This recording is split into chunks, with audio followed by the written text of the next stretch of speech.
Día 13 de febrero. Beato Jordán de Sajonia, muerto el 13 de febrero de 1237. Fue el sucesor de Santo Domingo de Guzmán y el gran propagador de la comunidad de los padres dominicos. Nació en Sajonia, al sur de Alemania, y se doctoró en la Universidad de París. Santo Domingo de Guzmán le envió a un hombre de su total confianza, a Fray Reginaldo, a que le propusiera hacerse religioso dominico, y éste aceptó. El miércoles de ceniza del año 1220 entró en la comunidad de Santo Domingo. El caso de Jordán de Sajonia es uno de los más impresionantes de la historia. Un hombre que entra en una comunidad y a los solos 3 años de estar de religioso reemplaza al santo fundador y llega a ser superior general de toda la comunidad. Jordán sobresalía por su gran elocuencia y por la eficacia maravillosa de su palabra para conmover los corazones de los oyentes. Primero fue nombrado superior provincial de la región más difícil de gobernar que tenía esa comunidad, que era la Lombardía, Italia. Luego de morir Santo Domingo, en el año 1222, los delegados de toda la orden religiosa le eligieron como superior general y reemplazó al fundador. Y en este cargo durante 15 años, hasta su muerte en 1237. Santo Domingo tiene el honor de haber sido el fundador de la comunidad de los padres dominicos, pero Jordán de Sajonia fue el gran propagador de esta comunidad. Basta con recordar que durante su mandato se fundaron 249 casas de la congregación y se hicieron 6 nuevas provincias religiosas. Dicen que Jordán de Sajonia es el patrono de los capellanes de universidades, porque este santo sacerdote recibió de Dios unas cualidades admirables para lograr ejercer influencia entre los universitarios. Por 9 años había estudiado en la más famosa universidad de la Sorbona, en París, y allí aprendió muchas técnicas para lograr influir en favor de los estudiantes. Su gran preocupación fue siempre lograr hacer mejores a los que estudiaban en las universidades. Un año predicaba la cuaresma en la Universidad de París y al año siguiente en la concurridísima Universidad de Bolonia, y al tercer año se dirigía a predicar a la Universidad de Oxford en Inglaterra, y en todas partes los frutos espirituales que cosechaba eran admirables. En la Universidad de Alemania conquistó que su comunidad al más grande sabio en ciencias naturales de su época, a San Alberto Magno, y conquistó también a Pedro de Tarantasía, que llegó a ser después el pontífice Inocencio V.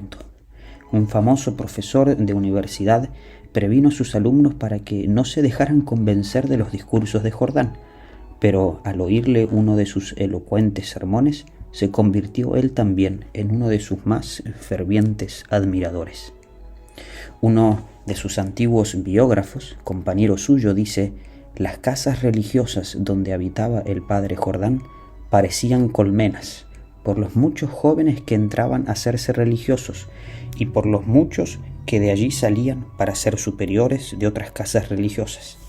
Por eso él, al llegar a un convento, mandaba hacer muchos hábitos religiosos, teniendo confianza en que Dios le enviaría muy numerosas vocaciones, y así les sucedía en todas partes».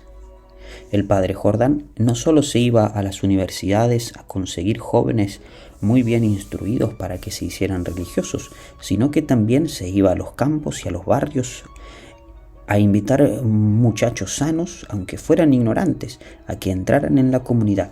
Y esto le valió la acusación de que él recibía a gentes que no le iban a dar gloria a la congregación. Y sucedió una vez que recibió a unos 60 muchachos tan poco estudiados que casi no eran capaces ni de leer los salmos en la oración de la comunidad, y a quienes lo criticaban por recibir esta clase de gentes, les respondió con unas palabras que resultaron ser una profecía o anuncio de lo que iba a suceder en el futuro. Ténganles paciencia por ahora, y concédanles tiempo para instruirse poco a poco, que un día se convertirán en grandes predicadores. Y esto se cumplió exactamente varios años después, cuando Dios le confía a una persona un oficio especial, le concede las cualidades que para ese oficio necesita. Y al padre Jordán le confió Dios el oficio de conseguir muchísimas vocaciones para la vida religiosa, y por eso le concedió unas cualidades admirables. Recordemos algunas. El padre Jordán tenía unas cualidades que excedían a las que posee el común de las gentes. Dicen los que vivieron junto a él que la austeridad en el dominio de su lengua, de sus ojos y de su bula era algo impresionante, pero que sobre todo llamaba la atención el modo heroico cómo dominaba su ira para no ofender a nadie ni amargar la vida a ninguno. Y no es que fuera valiente, como el emperador Federico II empezó a atacar ferozmente al sumo pontífice y a la religión. El padre Jordán se fue al palacio y le dijo frente a frente al emperador que esa conducta era irreprensible y que si no cambiaba de modo de proceder, le llegarían desgracias muy grandes. Pero en los pequeños sabía hacerse pequeño, con los pequeños sabía hacerse pequeño y con los débiles era extraordinariamente comprensivo. Él tenía, por cierto, lo que más tarde afirmará y repetirá San Francisco de Sales, que más moscas se logran cazar con una cucharada de miel que con un barril de amarga hiel. Sus contemporáneos alababan mucho los dotes de buen amigo que poseía el padre Jordán. Comprensivo, lleno de caridad, con deseos continuos de amoldarse a los demás para poder hacerles el mayor bien. Él mismo lo dice en uno de sus escritos. Siempre me esforcé para tratar de estar de acuerdo con los demás en todo lo bueno y por tratar de no chocar con nadie. Quise colocarme en el sitio de los otros para poder comprenderlos mejor. Nunca preferí mis propios gustos en contraposición de los demás. Con los soldados traté de amoldarme a ellos como si yo fuera un soldado, con los campesinos como si yo fuera un campesino, y sobre todo me propuse ser extremadamente comprensivo con los que sufren tentaciones, angustias y depresiones. San Pablo recomienda a los seguidores de Cristo esto: rían con los que ríen y lloran con los que lloran. Lo leemos en la carta a los Romanos. Es lo que hizo siempre Fray Jordán. Leamos un ejemplo. Una noche estaba rezando los salmos con un grupo de jóvenes recién llegados a su comunidad y de pronto a uno de ellos le vino una risa nerviosa y no fue capaz de controlarla. Y enseguida los demás compañeros se contagiaron también y empezaron a reír todos y no se pudo seguir el rezo. Uno de los superiores quiso renegarlos, pero el padre Jordán le dijo: mis buenos jóvenes, tenemos que reírnos alegremente porque hemos logrado salirnos de la esclavitud del pecado y de los vicios en que nos tenían presos el mundo y ahora hemos llegado a ser el grupo de los preferidos de Dios. Riámonos pues alegremente. Y él personalmente participó de aquella alegría juvenil. Alguien le preguntó un día que si un Padre Nuestro, rezado por un ignorante, valía menos que uno rezado por un gran doctor de la iglesia y de teología, y él respondió: un diamante vale lo mismo si está en manos de un sabio que si está en manos de un alfabeto. Otro le preguntó: ¿qué es más necesario para la vida del alma, rezar o meditar? Y le dijo: eso es como preguntar qué es más necesario para la vida del cuerpo, si comer o beber. Ambas cosas son sumamente necesarias. Alguien le dijo: ¿cuál es la posición mejor para rezar? ¿Sentado, arrodillado, de pie o postrado? Y él respondió: la mejor posición para rezar es aquella en la cual cada uno se siente mejor, con más fervor y con más inclinación a rezar bien. El superior de la comunidad le pidió que le quitara aquel cargo, aduciendo que ese oficio le traía 4 males: orgullo, honores, trabajos y humillaciones. El padre Jordán le respondió: los 2 primeros sí son males y de ellos te libre Dios, y esfuérzate por evitarlos.